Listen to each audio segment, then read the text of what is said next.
This story is for the woman who feels invisible, and if that's you, I promise, by the end, you'll remember your light.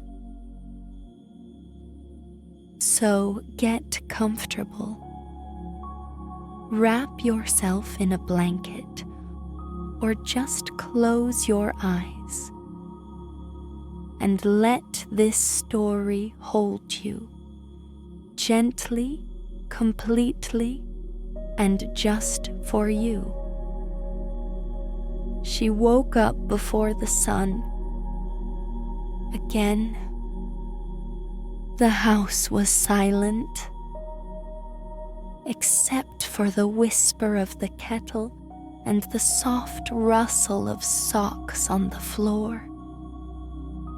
Lunchboxes, laundry, lost socks,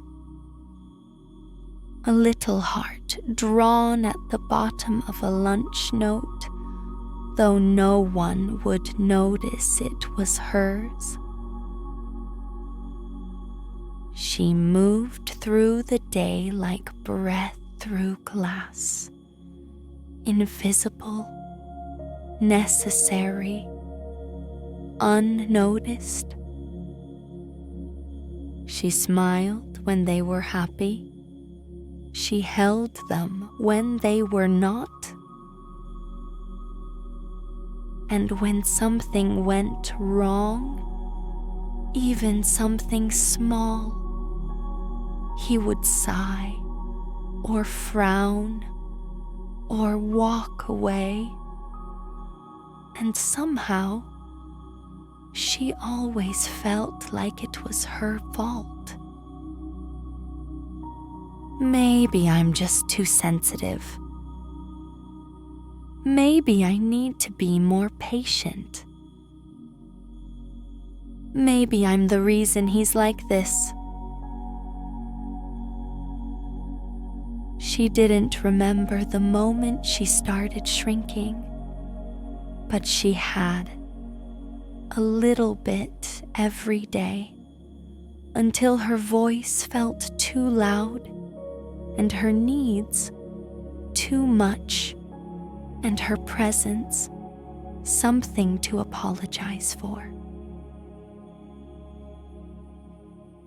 But one night, lying awake long after the house had gone still, something inside her stirred.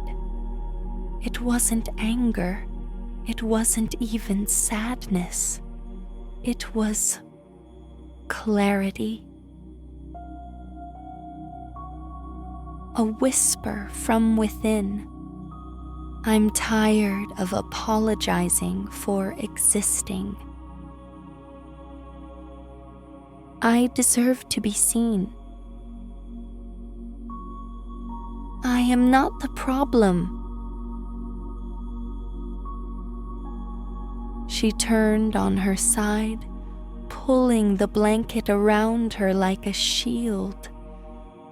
And for the first time in a long time, she felt her own warmth, her own breath, her own self.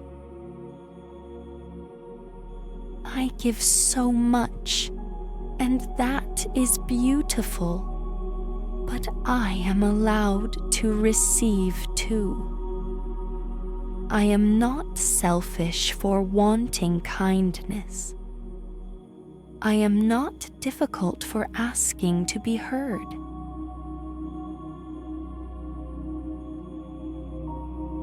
She didn't leave the next day or the day after. This isn't that kind of story. But she began remembering herself. She began noticing the way she tensed when he entered the room and started letting her shoulders fall anyway. She began making tea and sitting with it for a moment before folding the laundry.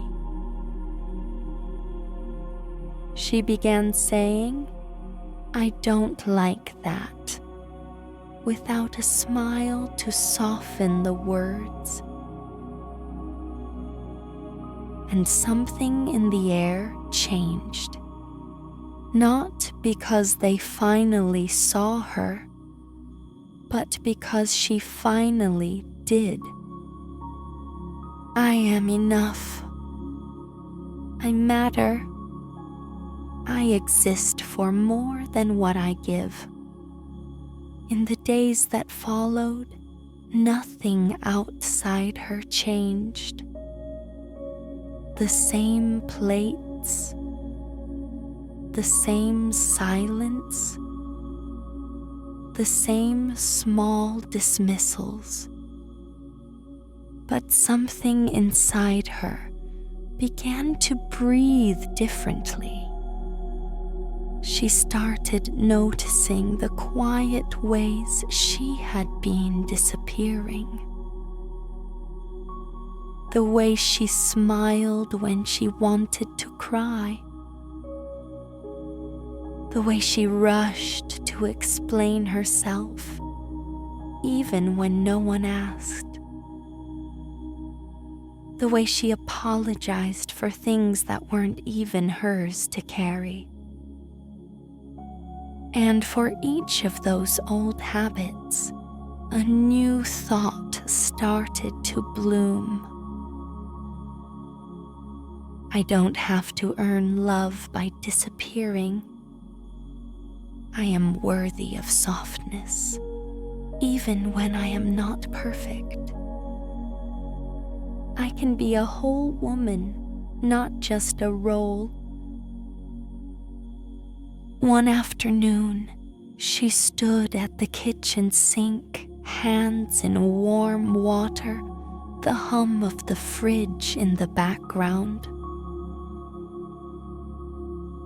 And suddenly, she remembered something. Her laugh.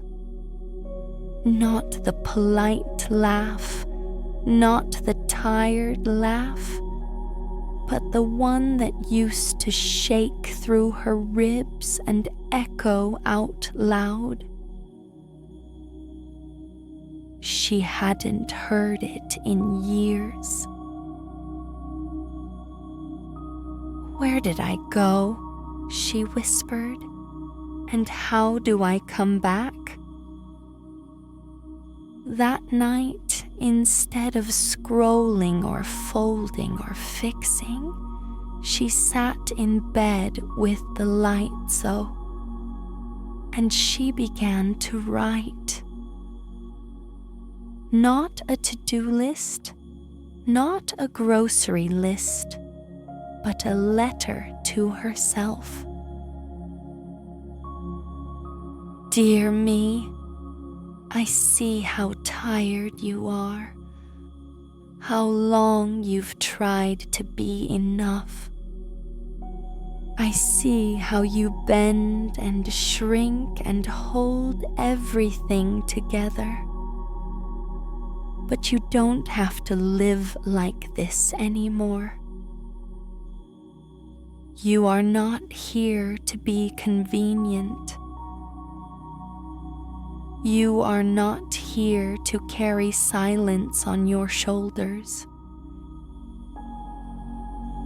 You are here to live, to feel, to need, to laugh, to be held. And I promise, from this moment on, I will not leave you unseen again. She put the pen down, exhaled, and let a single tear fall without brushing it away. I am allowed to need. I am allowed to rest. I am allowed to be fully, messily human. And I am learning to love myself with the same devotion I once gave everyone else. In the weeks that followed, she didn't become a different person. She became more of herself. She began asking for help and sitting with the discomfort that followed. She began saying no and letting the world adjust. She began walking outside in the evening just to feel the air on her skin and the quiet inside her chest. And sometimes she even laughed, not because it was expected, but because something real and alive inside her was coming back. I am not invisible. I am not wrong for wanting more. I am still here, and I matter.